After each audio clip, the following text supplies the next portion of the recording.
7월 20일 이음교회 수요 예배는 녹화 설정 오류로 목소리와 슬라이드 자막만 제공됩니다. 양해를 구하며 그러나 말씀의 내용은 온전히 담겼으니 청취하시는 가운데 진리의 은혜가 전해지기를 바랍니다. 오늘 말씀은 세례 요한의 잡혀감으로 시작을 합니다. 이게 좀 문맥적으로 당황스러운 게 우리가 지지난주까지 살펴본 것이 예수님이 공식 선상에 등장하십니다. 그래서 내가 이제 구원자로서 정말 인류를 구원할 구원자로서 인간의 대표로서 등장을 한다. 그리하여서 하신 것이 죄 없으신 분이 세례를 받으러 오시는 죄 있는 자처럼, 왜냐하면 죄인들인 우리를 대신하기 위해서 세례 받으러 나오시는 게 굉장히 공식적인 장면이었고, 그 세례 받으시러 나오시는 그 장면 아래서 성부 하나님이 응답하시고 성령 하나님이 은혜를 주십니다. 대대적인 지지요, 또 하나님의 확증인 것이죠. 그리고 이제 사단에게 시험을 받으시는데 3주 동안 살펴본 것을 여러분들이 기억을 하시겠지만, 인간의 실패를 예수님이 어떻게 뒤집어 놓으시는가, 그래서 구원자로서의 면모, 또 우리를 죄로부터 해방시켜서 우리를 소망의 길로 이끌고 가실 예수님의 위용을 그대로 보여줍니다. 그런데 그리고 이제 전초적인 작업은 끝났고 본격적으로 딱 나가시려고 하는데 나오는 말씀이 세례 요한이 잡혔음으로 가니까 한풀 딱 꺾이게 됩니다. 예수님이 여기서 어떻게 하실래나? 그런데 예수님이 또 여기서 어떻게 하실래나 봤더니 예수님도 피하여 갈릴리로 가시죠. 이러다 보니까 뭐가 잘못된 건가? 그래서 위기인가라는 생각을 하게 됩니다.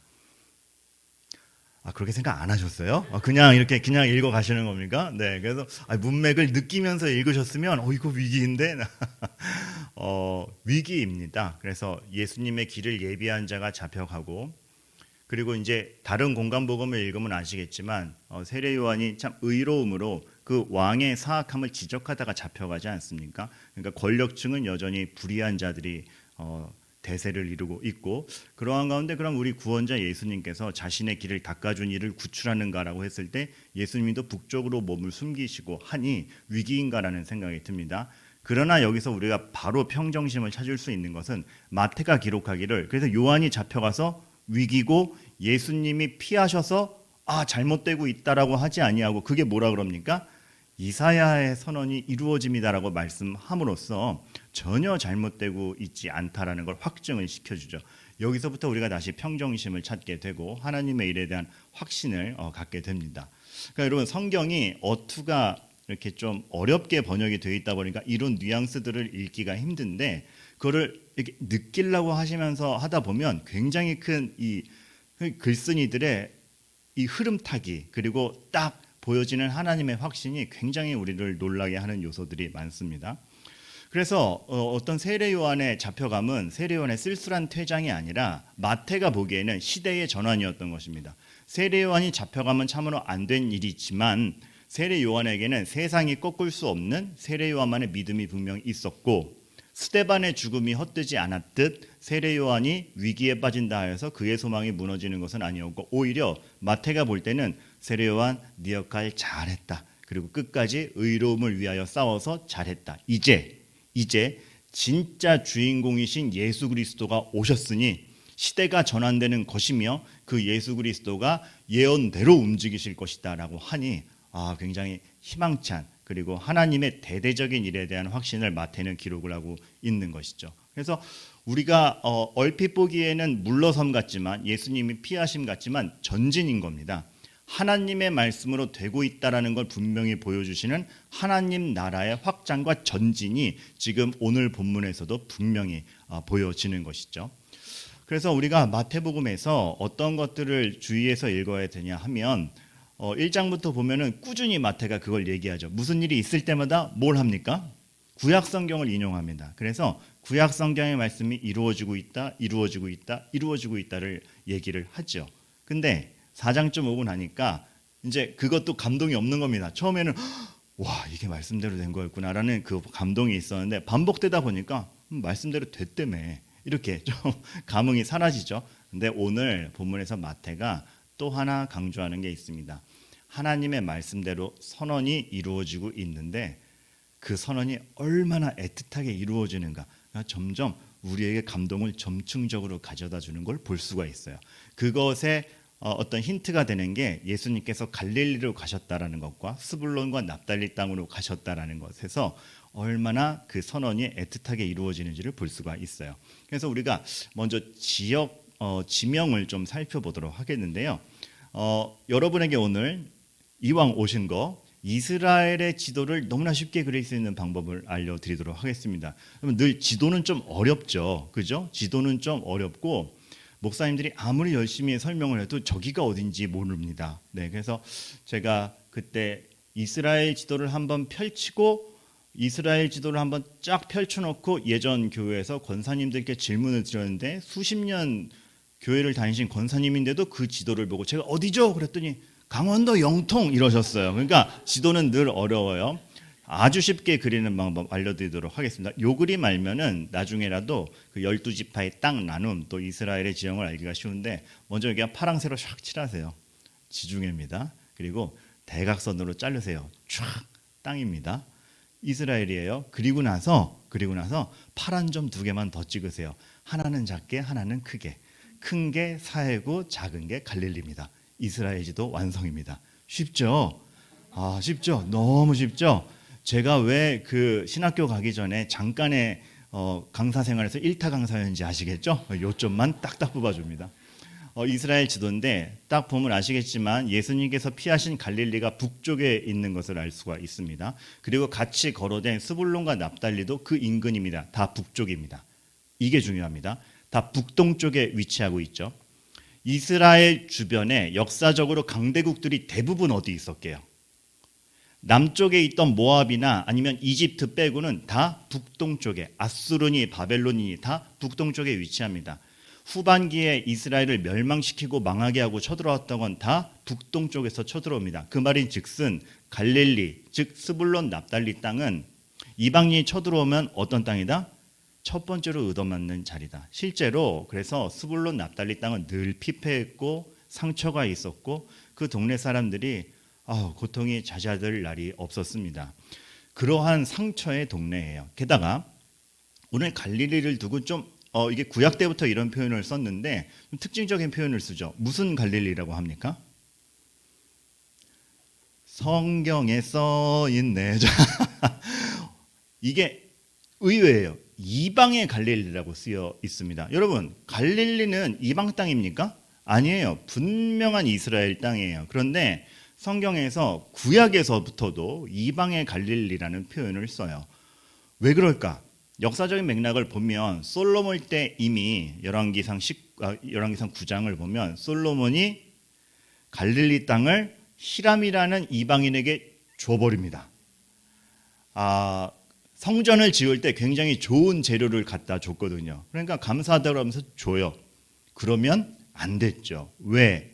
하나님의 약속의 땅인데 사실 솔로몬의 미세한 균열이 이때부터 보이는 것이죠. 그리고 그 땅을 보러 갔더니 히람이 얘기하는 겁니다. 자기에게 준 성읍들을 보고 뭐라 그래요? 눈에 들지 아니하여. 초라한 동네였다라는 것이죠. 솔로몬도 대놓고 좋은 동네는 줄 수 없고 이게 요거 정도는 띄워줘도 되겠다 해서 준 것 같습니다. 원래도 초라한 동네였는데 그걸 또 이방인에게 넘어가니 이 갈릴리 땅은 이방의 문화 그리고 이방인에게 항상 치이는 동네였다라는 걸 알게 됩니다. 그래서 별명이 이방의 갈릴리. 분명히 이스라엘 땅인데 거기에 살던 사람들은 얼마나 상처였겠습니까? 그러한 역사적 맥락을 가지고 있어요. 원래도 눈에 들지 아니하는 그저 그런 동네였는데 이방인에게까지 넘어가면서 여러 가지가 혼합되고 섞이고 참 이스라엘 내에서도 취급받지 못하는 땅처럼 되어 있던 것이죠. 스불론, 납달리, 갈릴리가 다 그렇습니다. 그런데 오늘 예수님께서 거기서 전초기지를 세우시는 겁니다. 자, 설명을 드릴게요. 구원자로서 본격적인 사역을 시작하시는데 우리가 여태까지 살펴본 바 인류를 대표하여 세례를 받으시고 인류를 대표하여 인간의 실패를 뒤집어 엎으셔서 3가지 시험을 이기신 뒤에 이제 본격적 사역을 시작하고 새 시대가 왔는데 그 본격적 사역을 시작하는 전초기지가 핵심 지역이 아닌 상청하는 곳입니다. 전략적으로만 갔다면 예루살렘에서 가는 게 낫죠. 여러분들이 어떤 사업을 하거나 무엇을 하는데 서울에서 시작하는 게 좋습니까? 아니면 섬에서 시작하는 게 낫습니까? 종목에 따라 다를 수 있겠네요. 그죠? 이건 안 좋은 예였습니다. 근데 그러니까 이제 일반적으로 생각한다면 대도시에서 흥황하는 곳에서 모든 여건들을 마련하면서 하는 것이 전략적이겠죠. 그런데 그런 전초기지가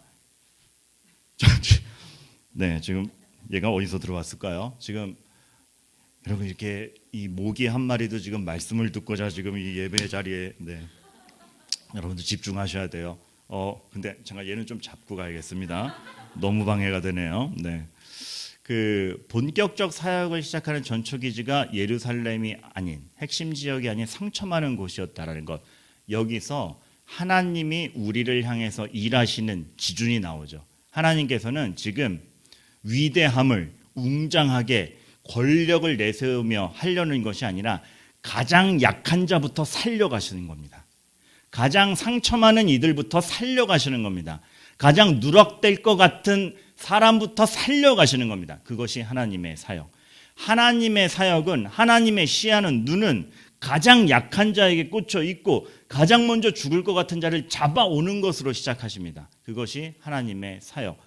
하나님에게 있어서 능률이란 그 어느 누구도 누락되지 않는 것입니다. 그렇기 때문에 가장 약한 자, 가장자리에 있는 자부터 시작하시고 하나님의 관심은 우리의 관심은 내가 누구랑 어울릴까죠. 야, 쟤랑 어울리면 멋있겠다. 쟤랑 어울리면 멋있겠다. 얘랑 알면 도움이 되겠다. 하나님의 기준은 가장 죽을 것 같은 애부터 살리는 어울릴 만한 사람에게 다가가는 것이 아니라 가장 도움이 필요한 이들에게 먼저 찾아가시는 게 하나님의 사역이었고 하나님의 마음이며 예수 그리스도께서 하신 일이라는 겁니다. 그 일의 성격이 딱 나오는 것이죠. 사마리아인의 비유가 생각이 나요. 도둑 맞은 사람, 거반 죽어가는 사람 다 지나치죠. 근데 사마리아인은 도와요. 완전히 회복할 때까지 자기의 모든 것을 들여서 도와요. 그때 그 사마리아인의 비유를 통해서 예수님께서 하셨던 질문은 무엇입니까? 네 이웃이 누구냐에 대한 질문이었죠. 그럼 그 비유를 듣고 나서 네 이웃이 누구냐라고 한다면 누구라고 대답하게 됩니까? 저랑 어울릴 만한 사람이 내 이웃이죠. 이런 답 절대 안 나옵니다. 뭐가 답이죠? 도움이 필요한 사람이라면 누구든 내 이웃이다. 이런 답이 나오는 겁니다. 그것이 하나님의 사역이요 예수님의 사역이었고 하나님의 마음을 교회가 지닌다면 우리가 또 가져야 될 마음이기도 합니다. 그래서 마태는 쭉 연결을 해요. 하나님이 구약의 말씀대로 모든 걸 이루고 계시다. 근데 이루고 가시는데 오늘 또 하나의 감동을 우리에게 주죠. 이루어 가실 때 얼마나 배려하며 이루어 가시는가. 그 이루어 가는데 못 쫓아올 거면 말어. 우리는 진행할 거니까가 아니라 가장 못 쫓아올 것 같은 사람부터 이렇게 배려해서 데리고 가는 하나님. 얼마나 위로가 돼요. 교회에 오면서 그런 말씀 많이 들어요. 무슨 저 같은 사람이 무슨 교회에 저 같은 사람이 무슨 교회가 아니고 하나님이 지금 저 같은 사람부터 챙기신단 말입니다. 너무나 용기 있게 나오셔야 되고 우리도 마찬가지입니다. 누구부터 챙겨야 되는가? 누구에게 시선을 줘야 되는가? 누구에게 주목해야 되는가라고 했을 때 그 누락될 것 같은 사람, 그 약한 사람 누구도 주목해주지 않는 곳에 우리는 주목할 수 있는 것 그것이 바로 교회의 모습이요 또 하나님의 사역임을 우리가 알게 되는 것이죠. 성경은 사실 항상 그런 배려 가장 약하고 어그러진 것 같은 것을 어떻게든 살려내고 마시는 하나님의 배려가 늘 묻어 있습니다. 하나 예를 들자면 여러분 레위기 어렵죠. 레위기 어렵고 레위기의 어떤 말씀들은 굉장히 당혹스럽기까지 해요. 그런데 이런 하나님의 배려, 하나님이 무엇을 중심으로 일을 이루어 가시는구나를 알고 읽으면 이런 뜻이었구나를 알게 됩니다. 예를 들어 굉장히 많은 분들이 어려워하실 레위기 12장 같은 경우에 보면 여인이 임신하여 남자를 낳으면 그는 이래 동안 부정하리니라고 나옵니다. 벌써 뭔가 이렇게 정서적으로 안 맞죠. 아니 애를 낳았는데 왜 부정하다 그래? 굉장히 기분 나쁩니다. 아니 생명을 출산한 것을 두고 어떻게 부정하다고 얘기할 수 있는가라는 벌써 그런 부딪힘이 생기죠. 자 여기부터 교정해 드립니다. 성경에서 부정이란 무엇인가? 우리는 그 부정이란 말을 듣자마자 더러워 가까이 하지 마라는 느낌으로 읽습니다. 그런데 하나님께서 부정이란 단어를 딱 주셨을 때는 이런 정의가 있습니다. 하나님이 주시는 완전함과 안전함에서 멀어진 상태를 부정이라고 합니다. 그런 상태를 부정이라고 해요. 그래서 출산한 여인이 출산을 하면서 기력을 다 잃고 몸이 정말 아이를 낳기 위해서 모든 기운이 다 소진하고 때로는 피도 흘리고 그러한 모든 정황들이 하나님이 주신 온전함과 안전함에서 멀어진 상태인 겁니다. 에이 더러워. 그게 아니고 나의 안전함에서 멀어졌다. 왜? 기력이 상하고 피를 흘렸으므로. 그렇기 때문에 어떻게 한다? 1회 동안 부정한다. 7일 동안 회복의 기간을 줘서 그 부정을 없애버리겠다라는 규정을 지금 주는 겁니다. 하나님의 배려와 보호하심. 부정하니까 가까이 오지 마가 아니고 네가 지금 나의 안전함과 내가 준 생명력에서 멀어져 있으니 다시 그 생명력을 찾고 나와 가까이 있을 수 있도록 온전한 구별된 쉼의 상태를 7일 동안 줘서 회복시키고 말겠다라는 배려가 있는 거죠. 그 약함에 대한 배려, 그리고 그 약함에 대해서 다시 온전케 만들어 놓겠다라는 하나님의 규칙이 있는 것입니다. 그리고 실제로 이스라엘 역사학자들의 말로는 이것을 영적인 해석을 가미하지 않더라도 실제 이 율법으로 말미암아서 유대 여인들이 건강을 찾아가는데 굉장히 도움이 되었다라고 합니다. 굉장히 실제적인 거였던 것이죠. 그리고 나서 이제 낳은 남자아이를 출산할 경우를 얘기하니까 그 남자아이는 할례를 받음으로써 하나님의 언약 안에서 태어난 아이는 죄로 인한 출생이 아니라 하나님의 언약 안에서 피의 값으로 죄에서 탈출한 아기다라는 그 할례를 행해서 구별됨을 표시를 하죠. 그래서 거룩한 아이임을 표시합니다. 그리고 나서 보너스 휴가가 또 있습니다. 33일을 지내야 산열이 깨끗하리니 이 산모에 대해서 33일간 더 쉴 기회를 줌으로써 영육간에 온전히 회복할 기회를 줍니다. 즉 태어난 남자아이에 대해서만 거룩한 백성의 표를 하는 것이 아니라 이 산모도 충분히 영육간에 쉬어서 하나님 앞에 온전함을 회복할 수 있는 기간 33일을 주는 것이죠. 근데 이런 뉘앙스를 모르고 읽으면 어머 애 낳고선 7일간 격리되고 33일간 부정하다는 취급받으면서 격리됐네 이렇게 오해하며 읽을 수 있는 것인데 사실의 의도, 원래의 하나님의 의도는 그 여인에 대한 회복 그리고 얼마나 다시금 생명력 있게 가야 되는가에 대한 배려가 묻어 있는 것이죠. 네, 목사님, 네? 5절을 읽으면 또 이상합니다. 5절 가보죠. 근데 5절 읽으면 또 이상해져요. 왜냐하면 성경은 논란의 연속이에요. 지금 너무 혼자서 쇼했나요? 근데 5절을 읽으면 여자아이를 낳았을 때 상황이 표현이 돼요. 근데 여기서 보면 여자를 낳으면 두 일해 동안 14일 동안 부정하다라고 나오니까 이것도 오해를 삽니다. 뭐야? 남자일 땐 7일이라며 여자아이는 뭐 더 더럽다는 거야? 뭐야? 그리고 회복의 기간도 산열이 깨끗하게 되면 66일을 지내야 하라. 다 두 배야. 아니 뭐 차별하는 거야? 여자아이가 더 못났다는 거야? 더럽다는 거야? 이런 뉘앙스로 읽히죠.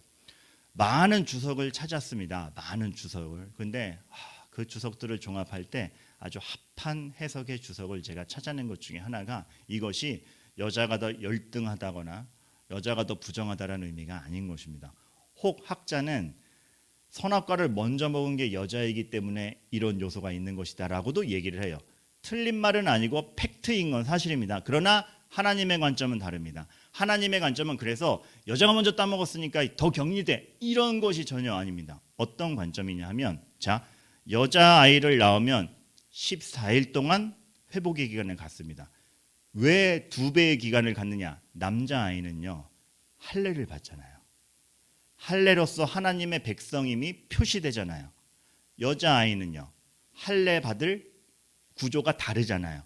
할례를 주지 않잖아요. 그렇기 때문에 기간을 늘려서 너도 거룩한 백성이다를 기간으로 표시하는 겁니다. 동등한 거룩의 표시. 그러면서 쉬는 기간 66일 더 줌으로써 하나님의 입장에서 의역을 하자면 이럴 수 있는 것입니다. 이스라엘 정서에도 있었던 것인데 여자가 먼저 선악과를 따먹었기 때문에 여자가 더 악하다라는 혹시 누군가가 감히 그렇게 생각한다면 내가 아주 그냥 그런 논란을 종지부를 찍겠다. 남자아이가 할례를 받는 것만큼이나 여자아이에게 2배의 기간을 줘서 난 똑같이 거룩한 상태로 만들어 놓겠고 너희가 하는 그런 논란과 의심 그런 죄책들 2배의 기간, 쉬는 시간과 회복의 기간 줘서 내가 똑같이 다 만들어 놓을 테니까 아무도 서로 간에 차별하지 말고 누구도 누락된다고 생각하지 마라는 하나님의 배려에서는 어떤 논란도 부족함도 없이 모두를 깨끗하게 만들겠다라는 하나님의 사랑과 배려, 충분한 쉼, 이것이 있는 것이죠. 전 언젠가 레위기 강해를 한번 해보고 싶어요. 왜냐하면 우리가 너무나 오해하고 있는 것들 속에서 얼마나 따뜻한 하나님의 사랑과 구원의 원리와 그러나 또 사랑뿐만 아니라 엄중한 심판에 대한 선언이 있는지. 레위기 어렵지 않아요. 네.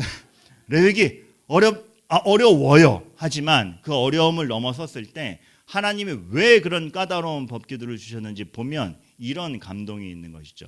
바로 이러한 배려, 이러한 하나님의 움직임, 그것이 똑같이 나오는 겁니다. 어디서? 스불론 납달리부터 시작한다. 갈릴리부터 시작한다. 갈릴리로 피한 게 무서워서 도망간 것이 아니라 이사야 선지자의 말씀대로 이루어지는 것인데, 나의 전초기지는, 예수 그리스도가 일을 해 가시는 전초기지는 가장 약한 것부터 시작한다. 그래서 아무도 누락하는 사람 없이 내가 다 끌고 가려고 하는 나의 사랑과 배려가 묻어있다. 흑암에 앉은 백성의 큰 빛을 볼 것이고 사망의 땅과 그늘에 앉은 자들이 빛이 비칠 것이다. 흑암에서 어떻게 빛을 만들어냅니까? 하나님만이 할 수 있습니다. 사망의 땅에 생명이 어떻게 만들어집니까? 생명은 인간이 주조할 수 없는 것입니다. 근데 하나님이 하시는 것입니다. 교회가 해야 될 게 이것입니다. 누군가가 찾아왔을 때 정말 누락될 것 같은 자, 여러분, 누락될 것 같은 자라는 말에서는 정말 우리 눈으로 볼 때는 쟤 뭐 어떻게 가망이 있겠냐라고 보이는 사람들일 겁니다. 혹은 그렇게 동정만 가는 사람도 아니에요. 진짜 악한 사람, 진짜 못됐다, 어울리기 싫다 라는 사람이 누락자일 거예요. 근데 그들이 교회에 와서 변하는 겁니다. 그 역사를 일으킬 수 있는 것이 교회여야 된다는 것입니다. 그만큼이나 우리는 하나님의 은혜를 이미 받은 사람들이고 그 은혜를 누군가에게 펼칠 준비가 되어 있어야 됩니다. 하나님의 시선으로, 하나님의 마음으로. 어느덧 그 세상의 정서에, 일반적 정서에 우리도 너무 이렇게 다 익숙해져 있기 때문에 어느새 우리도 우리만의 전초기지를 찾는다면 능률적인 거에서 찾죠. 그러나 바뀌어야 됩니다. 우리의 전초기지는 가장 약한 것부터라는 그 각오를 할 수 있고, 정말 교회가 그럼으로써 다름을 보여주는가. 오늘날 하나님께서 우리에게 주시는 숙제예요. 예수님께서 만들어 가셨던 것 중에 하나요. 정말 낮은 자리로 오셔서 우리의 고통 모든 걸 체휼하신 예수님이 보여주시는 겁니다. 이 설교 준비하다가 과거에 제자 하나가 생각이 났어요. 아버지가 돈 벌러 갔다가 행방불명되고, 어머니가 거기서 아들을 지켜야 되는데 아들을 지키는 것이 아니라 어머니도 또 돈으로 승부를 거는 거예요. 돈이 없으니까 남편이 떠났다. 나도 돈 벌어야겠다. 그리고 우리 자식도 돈 갖다 주면 결국은 행복해할 것이다. 그래서 또 아들을 돌보지 않고 어머니는 계속 돈 벌러 다니고, 그러다 보니까 계속 방치되어 있던 중학생 남자 하나가 있었어요. 걔에게 있어서는 그래서 돈이 필요하면서도 싫습니다. 왜냐하면 돈 때문에 자기 부모가 다 이렇게 되고 자기가 방치됐다라는 것을 온몸으로 체감하기 때문에 그 아이에게 있어서는 딱 눈이 있어요. 모든 사람은 돈으로 움직인다라는 확신이 있었어요. 그러니까 누가 친절을 베풀어도 나한테 뭐 뜯어내려고 친절을 베푸는 거지라고 이제 정서가 각인된 거예요. 그런 와중에 우연히 우리 교회에 왔고, 제가 청년 시절에 학생으로 왔고, 그 아이가 적응을 해갈랑 말랑 하고 있어서 붙잡아주고 싶었어요. 근데 조금 친절하게 하니까 아니나 다를까, 뭐 나한테 뭐 얻어내려고 그러는 거죠? 뭐 나한테 바라는 거죠? 이런 식으로 비아냥대는 겁니다. 그렇지 않다. 너 정말 돕고 싶다. 보니까 내가 듣기로는 학업 이게 많이 떨어졌다며, 중1 때 너무 놀아서 지금 중2부터 확 어려워지는데 못 쫓아간다며, 도와주겠다. 가회비 낼 형편이 못 됩니다. 결국은 뭐 형도 뭐 그때 대학생 형이었어요. 형도 뭐 다 돈 벌려고 이 짓 하는 거죠. 뭐 누가 왜 자기 시간 내서 남한테 공부를 가르쳐? 결국 뭐 다 가회비 받아내려 그러는 건데 난 돈 없어요. 거기서 흑암에서 빛을 보여줘야 됐습니다. 흑암에서 빛을 보여준다는 것은 원리가 완전히 달라진다는 걸 의미합니다. 흑암의 원리에서 빛의 원리가 되어야 됩니다. 죽음의 원리에서 생명의 원리가 되어야 되는 것입니다. 돈이면 다 되라는 사람 앞에서 돈이 목적이 아니야를 보여줘야 되는 것이었습니다. 그래서 아주 단순하게 접근했습니다. 아니, 나는 한 푼도 안 받고 너 적어도 6개월은 가르칠 수 있어. 내 시간 내서 너랑 내가 지금 얼마나 내가 놀고 싶은 나이고 나도 여러 가지 흥미가 있고 이 젊음을 불태우고 싶겠니. 근데 일주일에 한 번, 두 번 너랑 약속한 시간만큼은 한 푼도 받지 않고 너만을 위해서 내가 시간을 투자하겠어. 세상에 그런 사람이 어디 있어요. 교회에선 다 그래. 6개월 동안 내가 너를 가르치겠다. 그때 아차 있죠. 6개월은 얘기하지 말걸. 그냥 한다고만 할걸. 근데 뱉은 말이 있어서 6개월을 하는 겁니다. 그 아이에게 있어서는 그것이 자신의 큰 상식의 틀을 파괴하는 거였어요. 어떻게 사람이 돈 없이 움직이지? 그러면 이 사람을 움직이는 건 돈이 아니면 도대체 뭐야?를 본능적으로 생각하게 된 것이죠. 그래서 도대체 이 사람은 무엇이 이 사람을 이렇게 만들었고 이렇게 활동하게 만드는 거지가 궁금해서 교회에 그래도 감사하게도 고2 때까지 나왔습니다. 이사 가기 전까지. 그리고 믿음을 받아들였고 감사하게도 고2까지 나오면서 세례 받고 헤어졌습니다. 그 뒤로는 어떻게 되는지 모르지만 하나 감사한 것은 그 아이가 가지고 있던 흑암의 원리를 적어도 그게 전부가 아니라 빛의 원리가 있다는 걸 보여준 게 너무나 감사해요. 그리고 제가 너무나 깜짝 놀라고 너무나 기뻤던 게 뭐냐면 그러고 나서 2년인가 지났을 거예요. 무슨 TV 프로그램 EBS 딱 트는데 장학 퀴즈 같은 거였나 봐요. 고등학생 3명이서 한 팀이 되어서 나오는데 가운데 아이가 너무 나디긴 거예요. 개인 거예요. 한 문제도 못 맞추고 있었지만 개인 거예요. 멀쩡한 아이가 돼 있는 거예요. 학교 안 가던 아이였거든요. 학교 안 가던 아이였고 선생님들도 포기하던 아이였는데 장학 퀴즈를 나온 거예요. 친구들과 함께. 친구 안 어울렸거든요. 모든 게 의심이었고 돈이 아니면 움직이지 않는 세상. 나도 돈 없으니까 버려질 거야.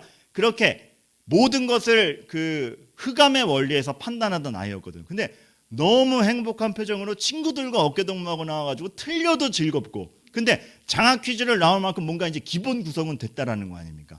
그래서 이렇게 버젓한 학생이 되는 걸 보고 얼마나 기뻤는지 몰라요. 그 아이가 날 기억하느냐 못하느냐는 상관없습니다. 적어도 하나님께서 그 아이를 흑암에서 빛을 보여주는데 제가 전구 하나는 켰던 것 같습니다. 그리고 그 이후에 누군가는 더 큰 등을 켰겠죠. 그런 걸 할 수 있는 것이 누구냐? 교회라는 거죠. 어떤 이해관계, 이득관계가 아니라 널 살리기 위해서 내가 달려갈 수 있다라는 그 전력을 보일 수 있는 건 교회 말고 누굽니까? 그렇게 살면 손해라고요? 아니요. 우리는 이미 그 은혜를 예수님께 입었지 않습니까? 그러니 우리는 그걸 다 퍼줘도 손해가 나지 않습니다. 이미 우리의 삶의 틀 자체가 예수님이 주신 것 안에서 이루어지기 때문에 반석 위에 놓여있는 집인데 왜 아까워하십니까? 무너지지 않는 틀이 있는데. 사실 이 12절에서 16절은 건너뛰려고 그랬습니다. 또 한 번의 선지서의 말씀대로 되고 있다라는 하나의 증언이었고 얼른 빨리 산상수훈으로 넘어가고 제자들 부르러 가는 걸로 넘어가고 싶었어요. 근데 보면 볼수록 왜 스불론 납달리 갈릴리지? 왜 스불론 납달리 갈릴리지? 이게 머릿속에서 지워지지 않았어요. 지난 일주일 동안. 스불론 납달리 갈릴리, 스불론 납달리 갈릴리. 그래서 역사적 조사를 했더니 상처의 땅이었던 것이고 예수님의 전초기지가 여기였구나. 묻습니다. 우리의 전초기지는 어디입니까? 우리가 교회로서 움직일 때 누구부터 주목하고 누구부터 상대하려고 하고 우리는 누구를 위하여 움직입니까? 우리의 기준은 다릅니다. 너무나 다른 빛의 기준을 가지고 흑암으로 들어가서 그 흑암에 빛을 비추어 버리죠. 그래서 오늘 설교 제목이 뭡니까? 흑암에 압도당하지 않는 빛. 여러분의 존재감입니다. 예수님이 빛이었을 뿐만 아니라 그 예수님을 믿음으로 받아들인 우리를 두고 너희가 빛이라 말씀하셨죠. 제가 산상수훈 때 할 거지만 좀 더 감동스러운 말씀 하나만 더 드리고 마칠까요? 너희는 세상의 소금이라, 너희는 세상의 빛이라. 이제 마태복음 5장 가면 나오죠. 근데 그 말이 더 정확하게 해석되면 뭔지 아세요? 너희 많이 빛이다라는 뜻이에요. 그 문구가 너희 그냥 너는 빛이야, you are light 이게 아니고 너희 많이 빛이다. 나와 함께 있는 너희 많이 빛이다. 그만큼 너희는 소중하며 너희만이 비출 수 있는 빛이 있으니 세상으로 가서 그 착한 행실을 보고 하나님 아버지께 영광을 돌리게 하라. 그만큼 너희는 다른 원리로 움직이고 다른 원리로 살아갈 수 있으며 다른 존재다. 너무 영광스럽죠. 너무 영광스럽죠. 그 영광됨을 지니시는 가운데 우리 교회의 의미를 더욱더 찾아가시는 우리들 되기를 바라겠고, 저는 앞으로 기대합니다. 누군가 정말 악한 사람이 이 예배당 안에 발을 디뎠을 때, 누군가 정말 초라한 사람이 이 예배당 안에 발을 디뎠을 때 그의 2, 3년 뒤가 다르기를, 우리로 말미암아 우리가 그 사람 때문에 신경 쓰이고 지칠지라도 2, 3년 뒤에 그 사람이 우리만큼이나 살아나기를, 그것을 감수할 수 있는 교회 되기를 바랍니다.